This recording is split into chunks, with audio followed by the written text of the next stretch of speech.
Childhood Circles by Dr. Alon Giladi.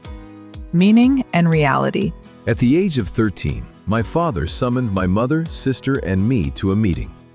Or maybe it was a conversation during an almost normal meal. In those days, I was a gourmet.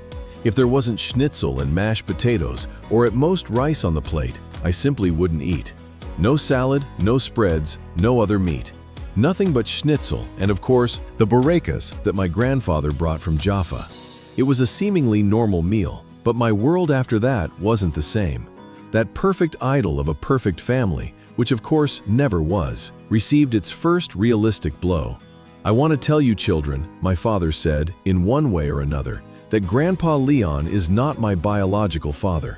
I have a father named Michael, and he lives in the United States, in Detroit."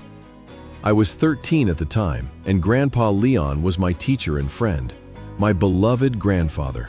"This information won't change anything," my father said, but I had a feeling he didn't really mean it, and I actually wondered why my parents found it necessary to tell us this now. For what purpose?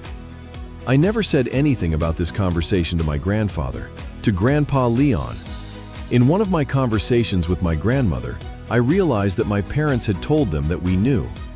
It turns out that during World War II, Michael served as a captain in the Red Army Artillery Corps.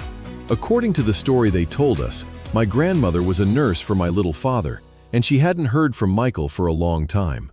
According to the official argument, not a single letter came from the front, although there might have been some possibility of sending letters from the front to the home front. My grandmother, who was of sound mind, a member of the Shomer HaTzair in Warsaw, took my father along with her sisters and fled Poland towards Russia. Her parents and her entire family, who didn't want to join, were left behind forever. On a truck in a convoy being attacked by German planes, my grandmother met my grandfather. That's more or less the official explanation. As a 13-year-old boy, I had no desire to delve into one explanation or another. I had one grandfather from Haifa, biological or not. I loved him. He was by my side from the moment I opened my eyes and made up my mind, until I kissed him on the forehead and said goodbye to him forever, not many years later. But something had changed in my grandfather's eyes.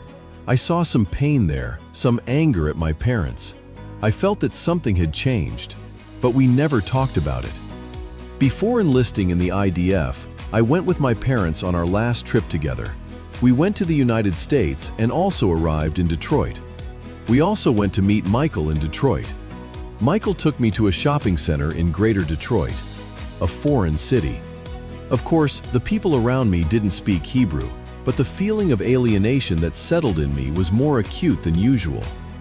We sat together, Michael and I, on a bench in the shopping center in Detroit, among the people around us. Michael turned to me then and said to me, "Alon, life is hard and full of loneliness. I want to be your grandfather." I looked at him, looked straight at him and said to him, "Michael, I already have a grandfather." This was our first and last conversation.